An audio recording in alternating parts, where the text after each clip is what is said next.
Bloomberg Audio Studios. Podcasts, radio, news.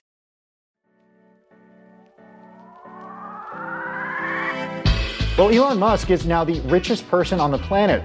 More than half the satellites in space are owned and controlled by one man.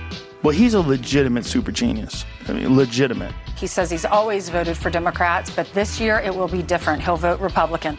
There is a reason the U.S. government is so reliant on him. Elon Musk is a scam artist, and he's done nothing. Anything he does is fascinating to people.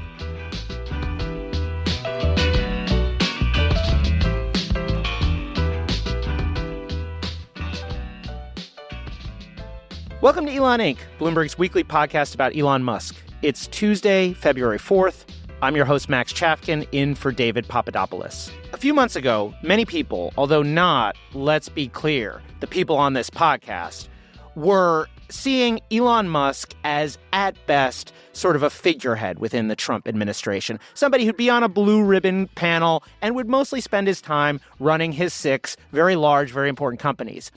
But the events of the past few days have been shocking even to those of us who thought that Elon would take a big role. Starting late last week, Musk and his DOGE team members went out across numerous federal departments and, armed with Trump's executive orders, began sowing chaos. We're going to get into what happened and what might come next, and then take a look at how Musk's actual businesses are doing with a trade war at home and all of this Musk-created chaos and political divisiveness here at home. It's a lot. To discuss all this, we have Bloomberg's Elon Musk reporter, Dana Hull. Hey, Dana. Hey, Max. And Bloomberg politics reporter, Ted Mann, joining us from D.C. Hey, Ted. Hey. And here in New York, Anthony Cormier, an investigative reporter who co-authored a great story yesterday from inside the offices of Musk's attempted takeover of USAID. Welcome, Anthony. Thanks for having me.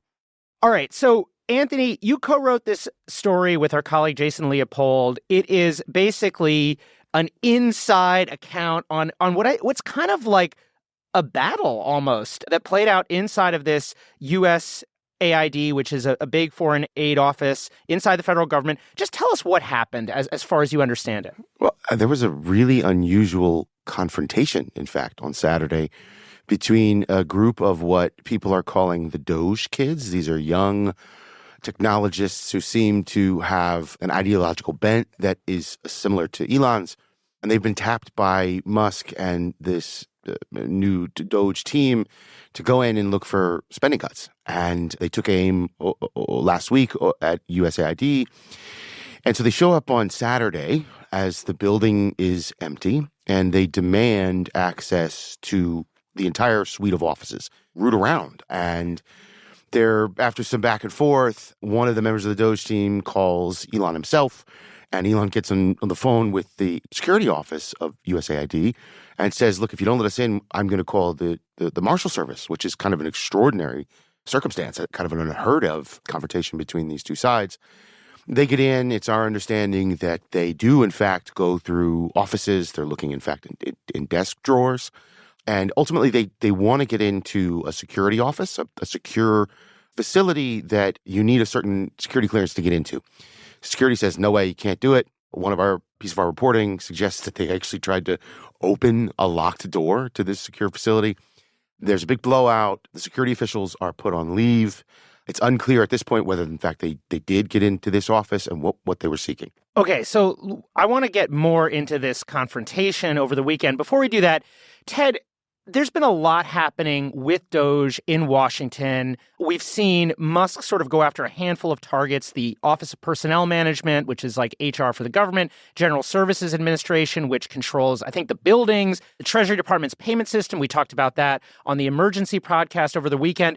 Can you just sort of put this latest thing into context for us? Sure. I mean, what Anthony's describing is an especially dramatic and colorful version of what has happened at a bunch of these other offices you just mentioned, where these landing teams of DOGE employees are just showing up and requesting access to the basic plumbing systems of the federal government, how money moves around, how people get hired, the information that is stored about every program and every person who works in the federal government.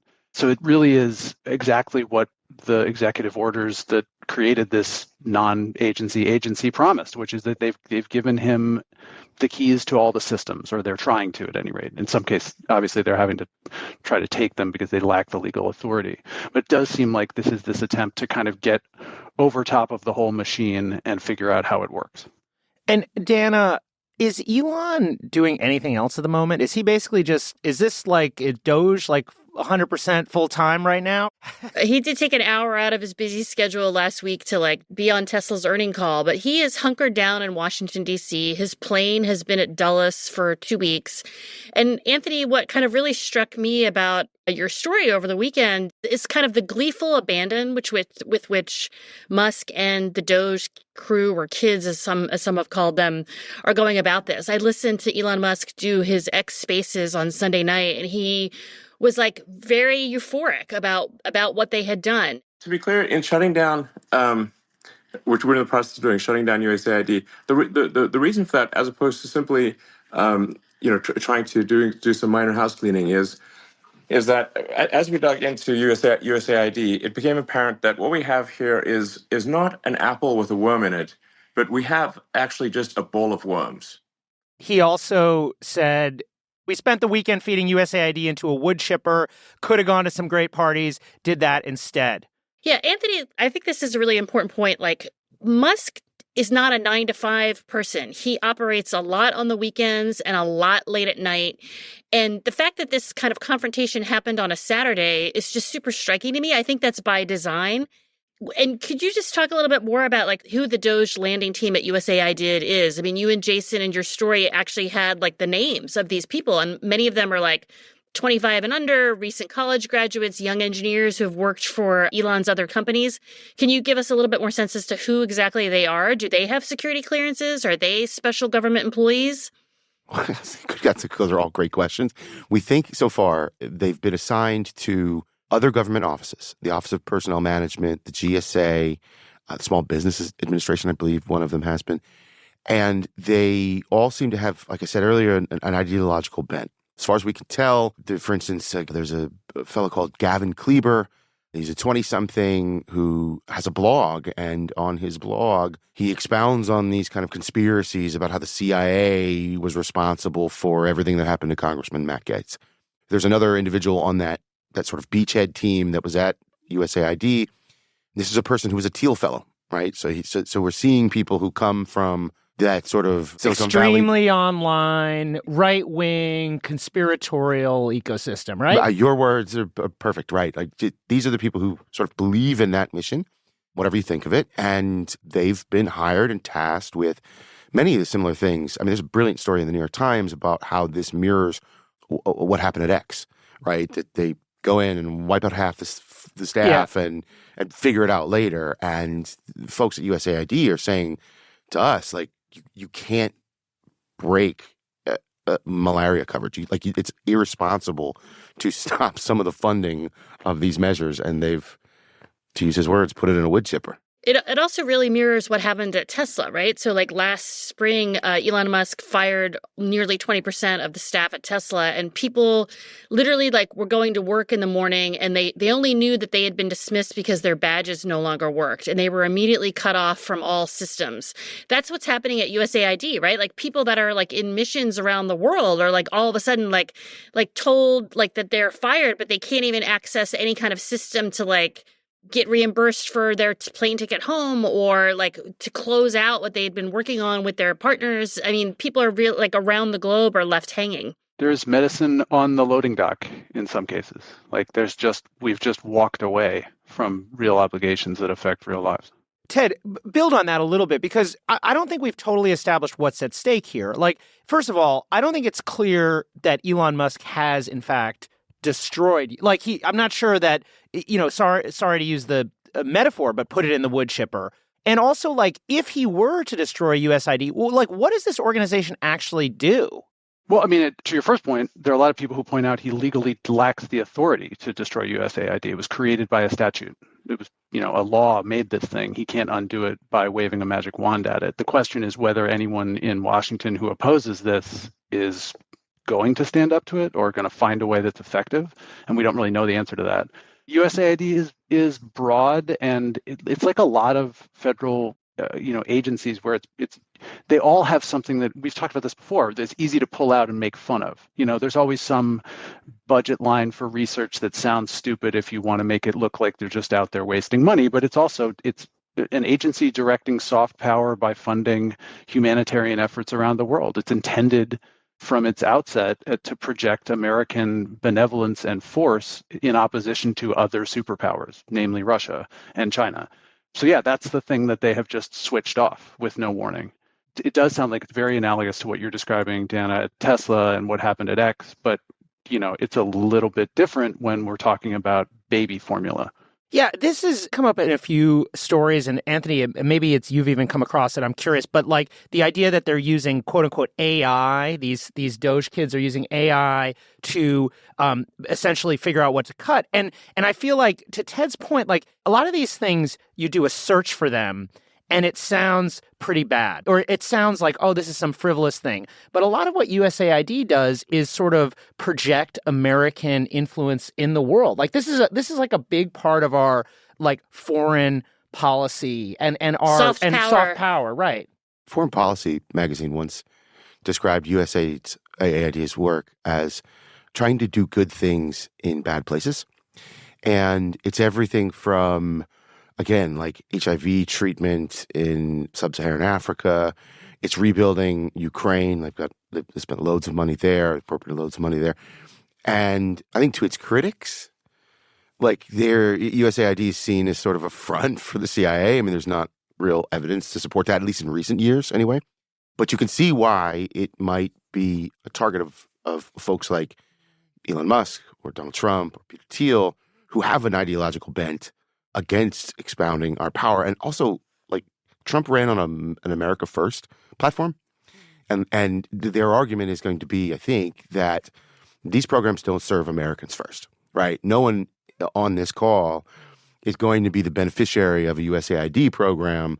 But I think you could make an argument that, like, solving famine and poverty in developing countries does keep the United States safer. I mean, that's like what JFK started this whole thing about, right? JFK in 1961, to combat the Soviet Union, essentially said that American security, American national security, is best served by stability across the world. So he starts a program that will reduce famine, war, and poverty across the world in the hopes that it will keep us safe here at home. And I think that's what soft power looks like.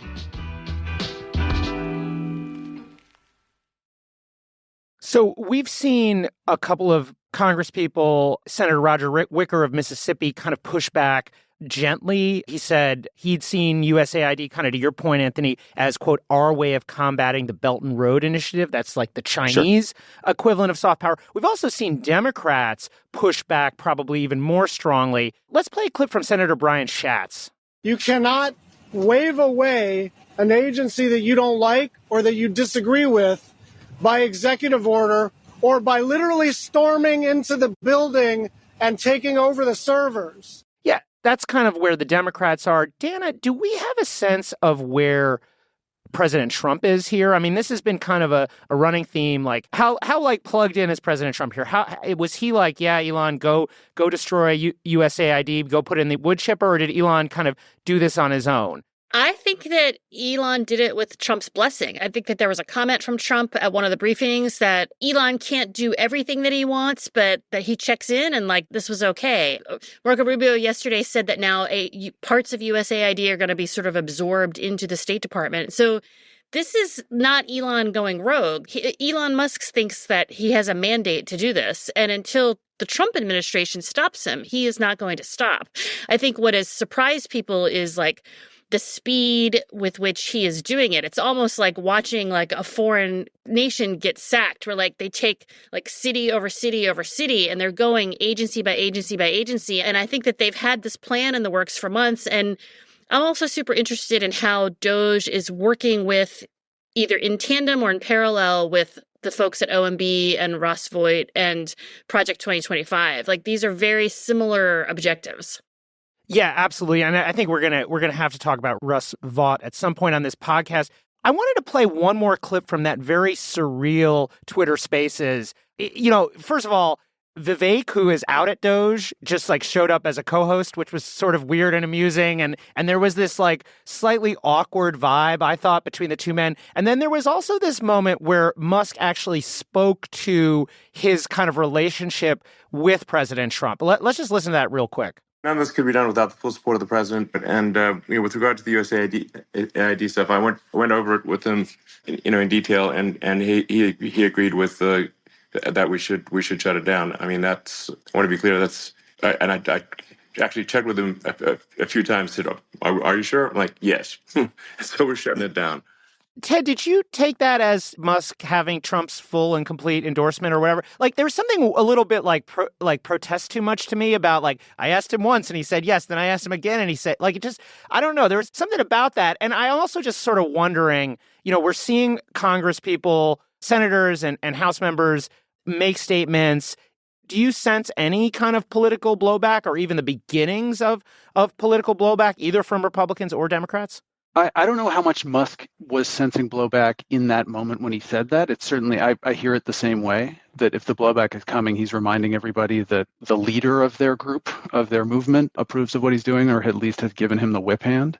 But there is blowback coming. Like, Bill Cassidy is a senator from Louisiana. He's also a doctor. And I think it was earlier today, if not yesterday, he was criticizing the fact that this has shut down PEPFAR, which is probably the most successful public health initiative, certainly of the last half century, which is also a Republican program. It's a Bush program. People are starting to grapple with the consequences, and it's not just Democrats complaining. And I think Musk probably is aware that he's going to have to sort of defend some of this stuff if he wants it to stick. I would just point out, though, I think you used the word glee earlier.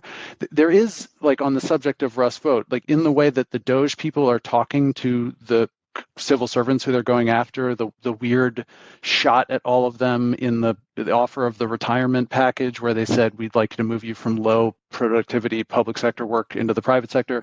Like, this disdain for anyone who works for the government is a connective tissue to the rest of MAGA. That's the way Russ Vought has spoken about wanting every civil servant to feel like a villain and to not want to go to work in the morning. And there is this shared antipathy for the government worker as a type. And I think that is the way, at least right now, where they're working in harmony.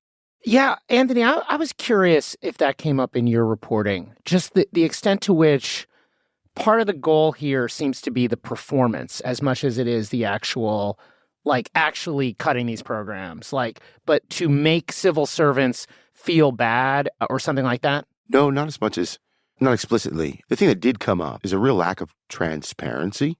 Like, it's very difficult for us to understand who in fact works for DOGE. Like, what are they do? Like, how are they communicating with one another? Like, my colleague, you guys probably know, Jason Leopold, is the most aggressive user of the Freedom of Information Act. And I am sure we will be litigating some of these issues. But I am struck by the lack of complete transparency. I mean, it's happening on a social media platform that the world's richest man owns. Like, he's setting and explaining public policy on on a business that he owns. That does not strike me as being business as usual. Yeah, to the point about lack of transparency, we've seen reports saying that these DOGE kids are refusing to give their last name. So, like, many of the people at these agencies don't even know who they're dealing with. And just to be clear, like, legally, Elon cannot shut down USAID, Ted. You said it, but I just want to establish that, right? Yeah, that's certainly the argument you hear from every Democrat in Congress I've heard talk about this, is to say, look, he's got an executive order saying that he can recommend changes to the government, but that doesn't mean that he can go in and remove something that is in the statutes of the United States that was created by law. But that's going to be something where I think every indication is they're going to dare the other side to fight them and to take it to court. And Anthony, these tactics, this kind of playbook, do we have any sense of whether it has been replicated at any other federal agencies or whether we expect to see the same kind of approach anywhere else within the government? Yeah, I think so. We don't know yet where they've gone, but we do know. We understand that one of the main DOGE kids, for lack of a better word, is a guy called Gavin Klieger. And his name has now been copied on a number of other emails to other agencies. So the thought is, from people who work at these agencies, if we're not now, we're next, right? That they are priming the pump, so to speak, to come knock on our door in the future. So it doesn't seem to end with USAID or GSA or OPM. It looks like this is going to be a step-by-step process. As you guys are saying, there are going to be more of these standoffs. We're going to be following it. Anthony, hope to have you back to talk about as you and your colleagues follow these stories. Thanks again for being with us. Thanks for having me.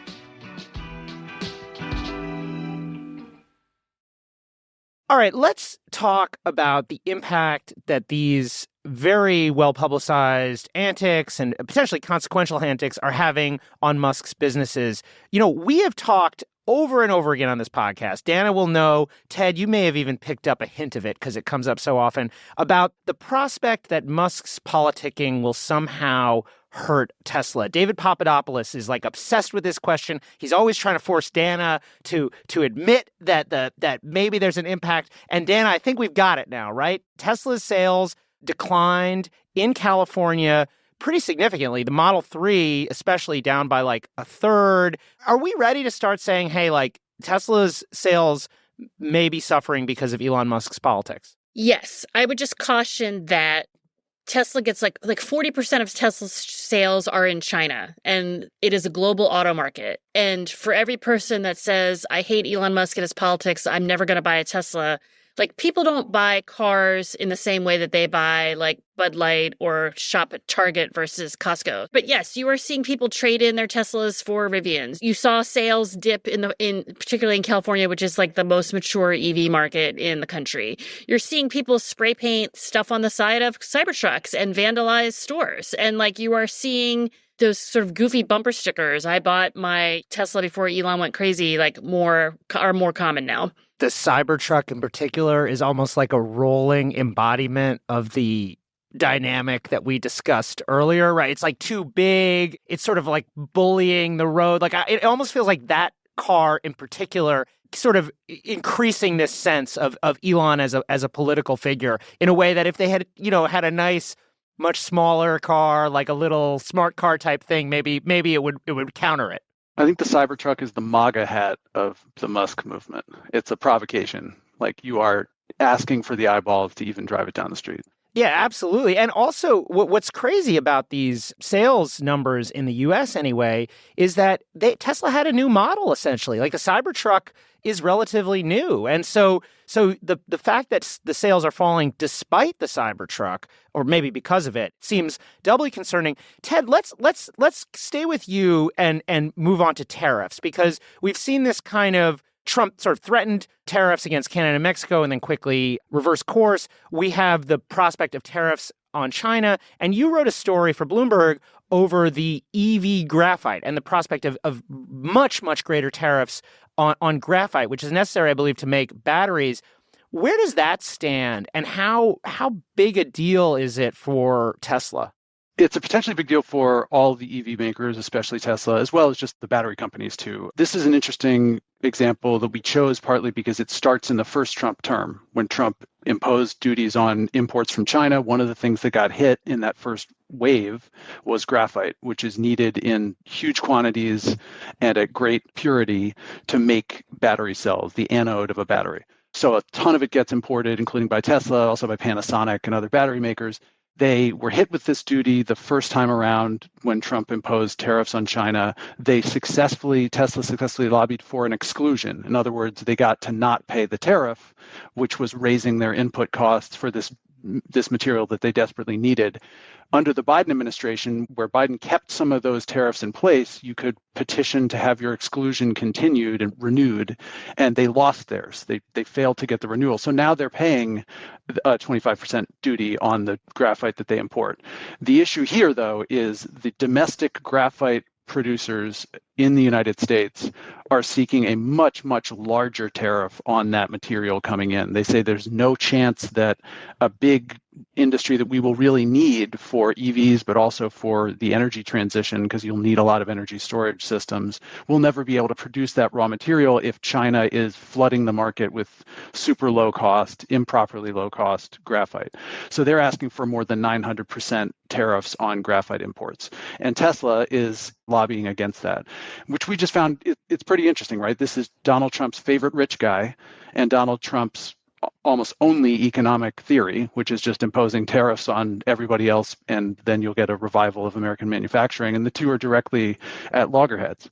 Tesla is in certain ways almost like a Chinese car company, or it's like an American company and a Chinese car company married together or something. And as Ted is kind of hinting at, it's not just that tariffs are a big issue for Trump, but China is a big issue. I mean, where do you have any sense of like where and how Tesla could be hurt by Trump's approach to China, whether he takes a harder line than Biden or maybe a sort of lighter touch?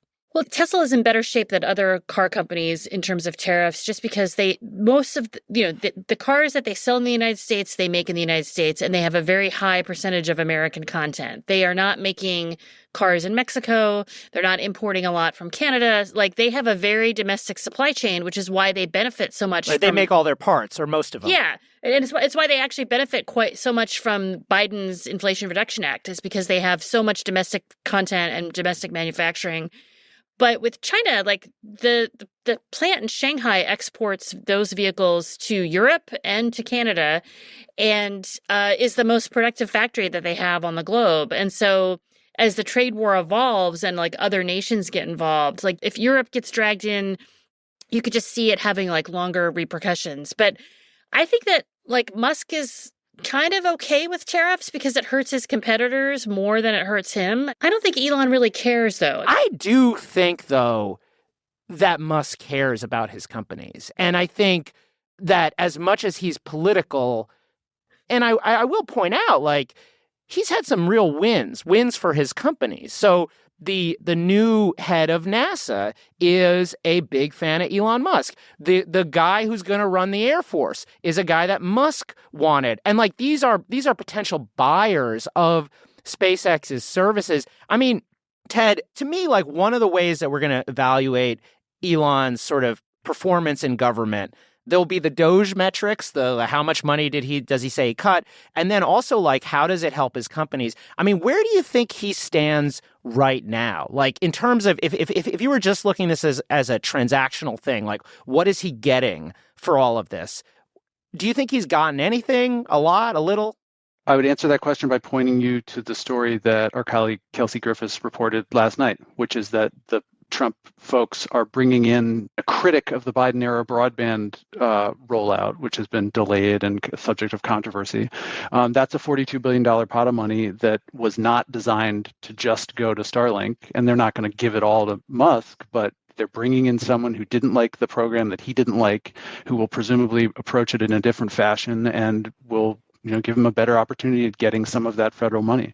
So I think that that's the approach that we should expect him to continue taking. Dana, your point is well taken, that he's willing to have there be short-term chaos and pain and to do things that are not immediately to his, benefit on day two. But I also do think that there's this sense that, as you said, that there will be more contracts. Elon gets the trough no matter what. Biden is president. Like this fire hose of money in the form of the Inflation Reduction Act is like aimed squarely at Tesla. Trump gets elected. Like now we're going to see maybe more contracts for Starlink. Like no matter who's in power, Elon wins. And it's because, frankly, his companies are the best. Like SpaceX is the low cost provider that has conquered the launch market. Tesla is the most profitable EV maker in the United States. And Elon has he's played both sides like throughout his career very adroitly. I just want to end with sort of asking you guys to look ahead a little bit and sort of say, what do each of you think we're going to be talking about on the subject of Elon Musk and the government next week? Which agency, I guess, is the next target? Ted, I'll start with you. Oh, I have to pick an agency? Jeez. I'm not going to pick an agency. I will just say that these guys are dedicated to doing what they're doing to the government. They also seem a little bit new at it in the way they talk about. Musk keeps saying, we'll just get rid of rules and add back one if we decide we need it. It suggests a total unfamiliarity with the process that they're disrupting. And one aspect of that will be they're going to gore an ox that they're not expecting will be as big of a problem as it is. And you're seeing that even among conservative Republican senators talking about foreign aid, which they usually have no problem just talking about how foreign aid is all the waste. But even there, you're starting to hear those rumblings of blowback. And if he continues with this approach, agency by agency across the government, you start to hit things that people actually do care about, and that people who in the abstract are for tearing it all down don't actually like when you do it. So I think that will be the question, is where does he cross that line with which part of the Republican majority, and what happens then? So there are like 400 government agencies, and including some small ones that nobody has ever heard about. But I personally am going to keep my eye on the Department of Education, because as we've reported, like Musk has a huge interest in education himself. He has a foundation that's very dedicated to education. He has started a preschool in Texas. A lot of this is ideological around wokeism. And, we don't have a confirmed head of the Department of Ed yet, but I just sort of worry and predict that like you will see DOGE at the Department of Ed relatively soon. Yeah, and to Ted's point, I mean, that is going to be a massive vector for blowback. People get mad when their public schools start to get defunded. And depending on how subtle this is, there could be real consequences. Let's end there. Ted, Dana, thanks for being here. Really appreciate it. Thank you. Thank you.